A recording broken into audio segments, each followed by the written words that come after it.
J'ai tous les livres sur les gnostiques d'Égypte, j'ai toute la littérature, j'ai tous les textes que j'avais lus à l'époque. Dans une première lecture, on ne comprend pas bien. C'est bizarre et c'est étrange. Et puis, deuxième et troisième lecture, on finit à comprendre très bien ce que c'est que la gnose. Et là, à ce moment-là, quand on la comprend bien, on la voit de partout. Le grand changement, il est intérieur et chaque âme est en train de se retourner vers la complétude de l'esprit. Chaque âme est en train de se retrouver comme étant divin.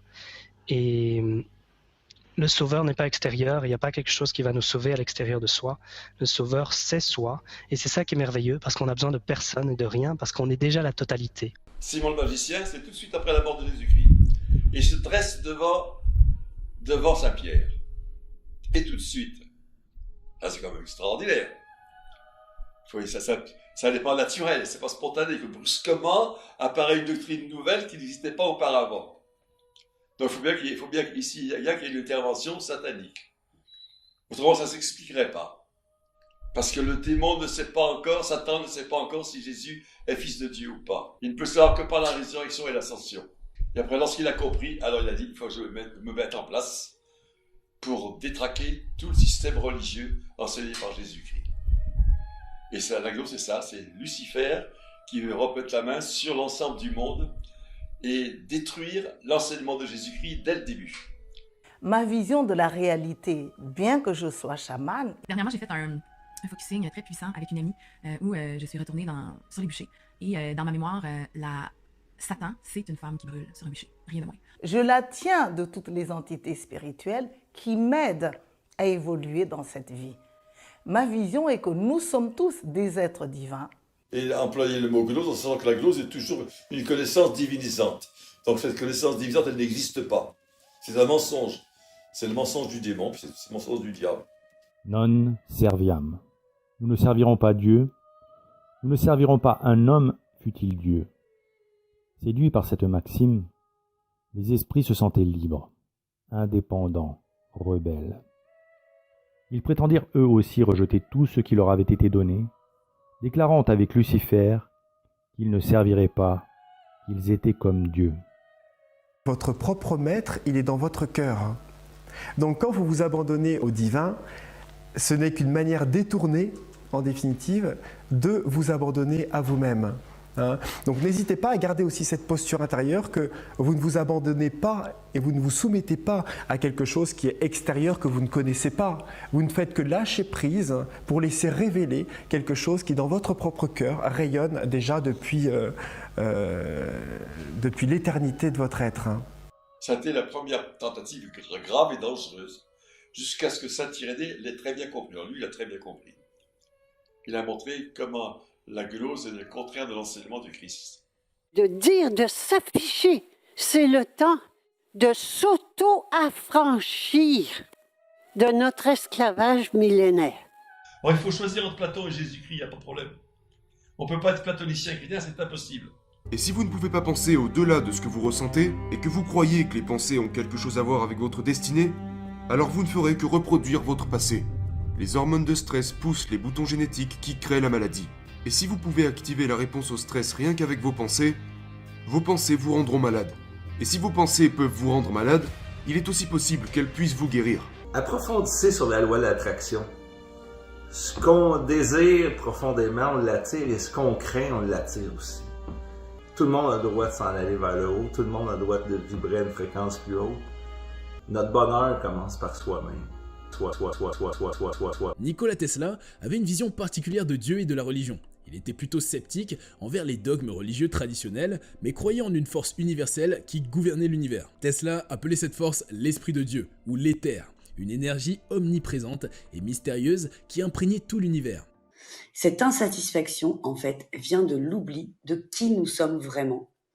Et oui, parce que nous sommes des êtres divins, faisant une expérience dans la matière. L'infaillibilité du pape, on apprenait ça, là, c'était à savoir par cœur, par répéter, là. L'infaillibilité du pape, bien, c'est la même chose. Il n'y a personne qui ne peut pas se tromper, il n'y a personne je fais aussi bien d'aller voir moi. Je suis créateur de ma réalité, je suis créateur, je veux une nouvelle maison. Les amis, je vais vous annoncer quelque chose. Le plus grand traumatisme qu'on a vécu, l'événement le plus déterminant pour cette javelisation complète de nos mœurs a duré environ 100 ans et a été guidé et géré par un ordre catholique qu'on appelle les Jésuites et qui est aujourd'hui derrière pas mal tout ce qu'on est en train de vivre, hein, un ordre satanique.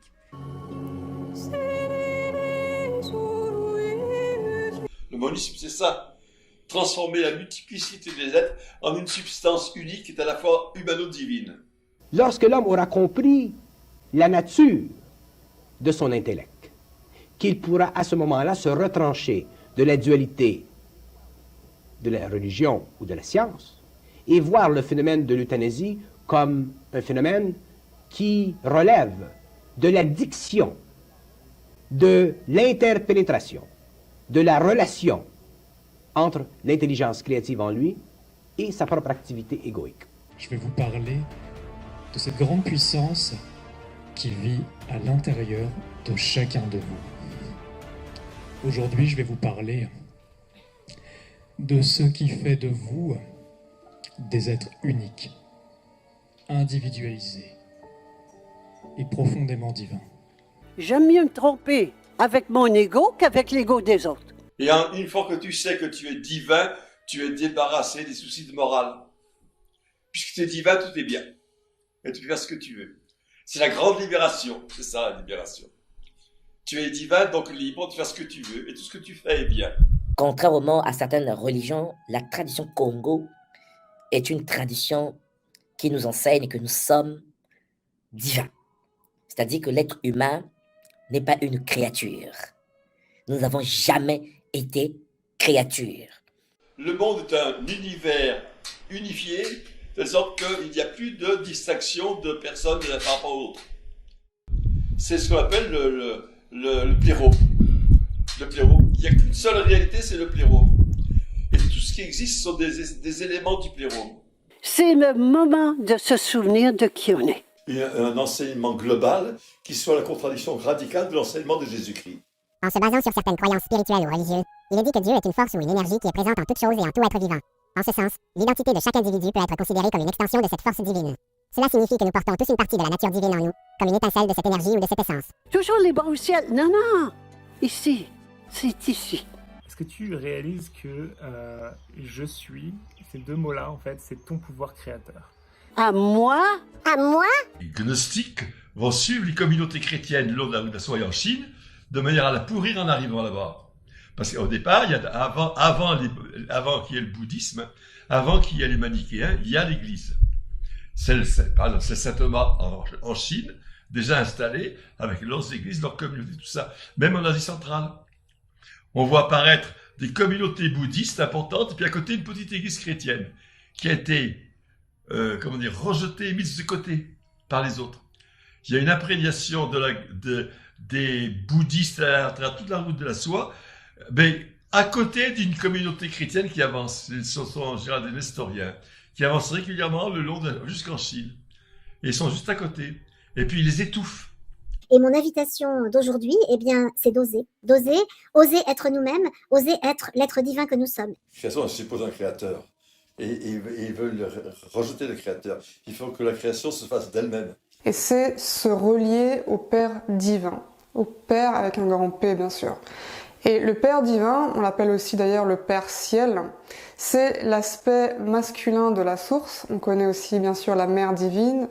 Donc on a la Mère divine, le Père divin, Père ciel, Mère terre ou terre-mère. Il n'y a que Dieu puis la création. Mais il n'y a pas un monde d'idées, comme le dit Platon, qui serait un monde divinisé, si vous voulez, mais qui serait sans Dieu, un monde divinisé sans Dieu.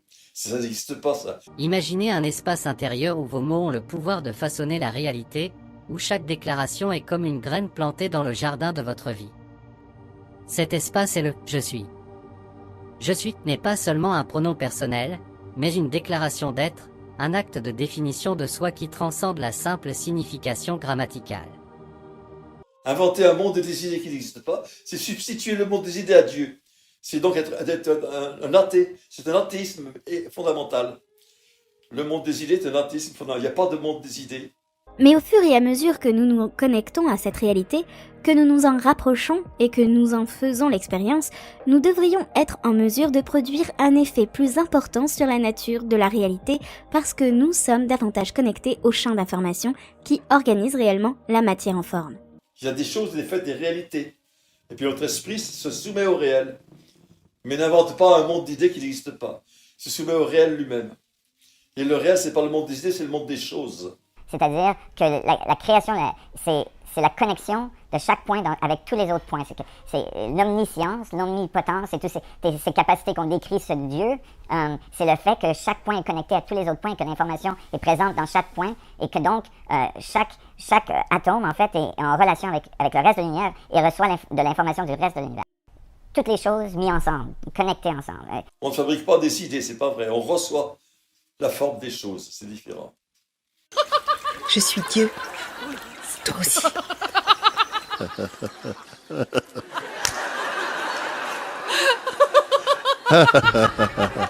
Et à faire des conférences, de parler du divin qui est en nous, que nous sommes des dieux incarnés sur terre, et de parler de l'amour, il y a quand même du chemin.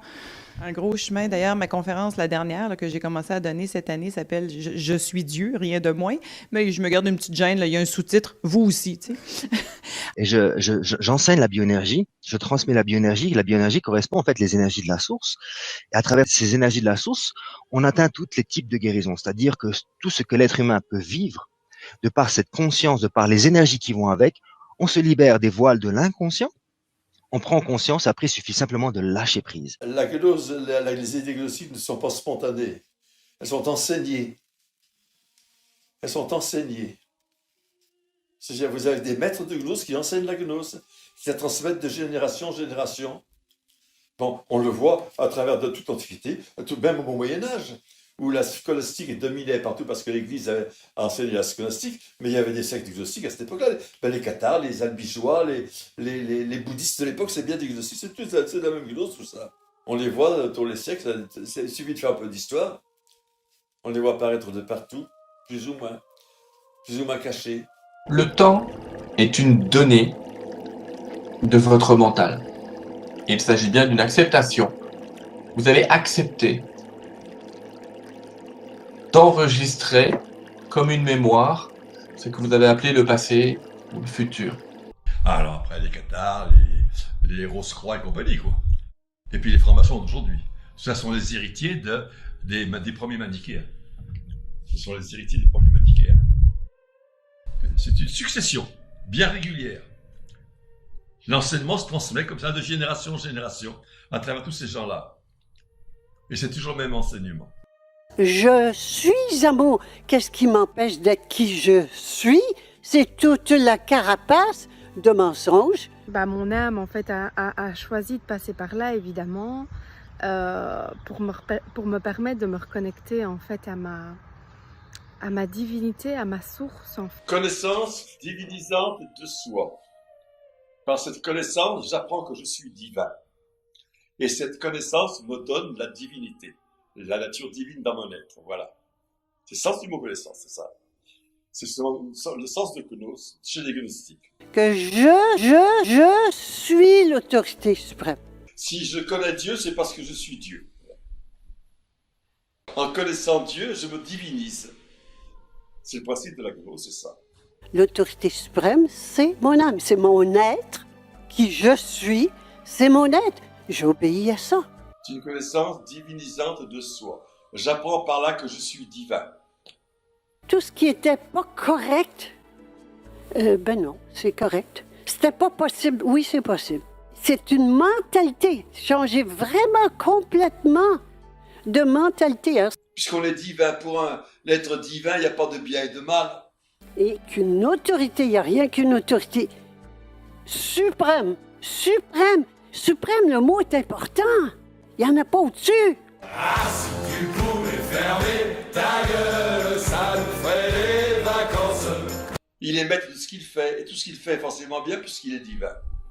Et dès que je crois qu'il y a quelqu'un qui est supérieur à moi, plus grand que moi, plus fort que moi, plus n'importe quoi, que moi. Donc c'est à la fois un dualisme en apparence, mais en réalité, c'est un monisme. Le bien universel. Il n'y a qu'une vibration, il n'y a qu'une réalité. Quand on est consciente de cette réalité-là, il n'y en a qu'une, le un, et que tout est cette réalité-là. On n'a pas besoin de loi. On n'a pas besoin de loi. Tout est dies. Les gnostiques, ils pénètrent dans un pays et puis ils construisent un contre-christianisme pour empêcher le développement de l'autre. Pierre, comme vous voulez. Comme vous voulez. C'est ça, de se permettre tout. De se permettre tout. Les gens, pour Romain, ils vont lutter avec énergie contre tous les gnostiques. Contre les manichéens, avec énergie, les condamnants. Vous voyez, toujours les empereurs chrétiens, je parle. À partir du second siècle, à partir de Constantin, vous avez une série d'empereurs, les Théodoses, les Valentiniens, qui vont lutter avec acharnement contre toutes les gnoses, contre tous les manichéens. Les détruire en communauté systématiquement, en grand. C'est pour ça que l'Occident a pu rester chrétien. Je suis pas sauvé, il n'y a personne qui va me sauver, je suis dièse. Plus vous montez en vibration, moins vous êtes au fait des choses de la matière. Comprenez ce que vous voulez. Tant que l'homme ne sera pas conscient, il sera prisonnier, incarcéré à l'intérieur de cette forme, et il en souffrira. Dans le phénomène de la science cosmique, la mort n'existe pas. Moi, j'ai vu dans le visage de Bernard qu'il s'était rendu compte qu'il s'était fait avoir. Bernard est en train de mourir. Ah non, la mort, elle n'existe pas. Mais dans notre civilisation, nous n'avons pas atteint ce stage. Donc nous sommes obligés de traiter avec le phénomène d'euthanasie d'une façon très lente. Le Québec a fait beaucoup avancer les choses au Canada dans ce domaine-là, comme dans plusieurs autres domaines d'ailleurs. Et nous sommes créatrices, nous créons. La Kabbalah, c'est une reprise des thèmes gnostiques par les Juifs, de manière à pénétrer à l'intérieur des communautés chrétiennes. Faire pénétrer les idées gnostiques à l'intérieur de la communauté chrétienne. Ça, c'est proprement les Juifs, ça, au XVe et XVIe siècle. Nous sommes créatrices, donc la merde dans laquelle on est, c'est nous qui la créons. La Renaissance va être un développement de la Kabbale juive, qui est la gnose des Juifs, dans tout l'Occident. Yeah.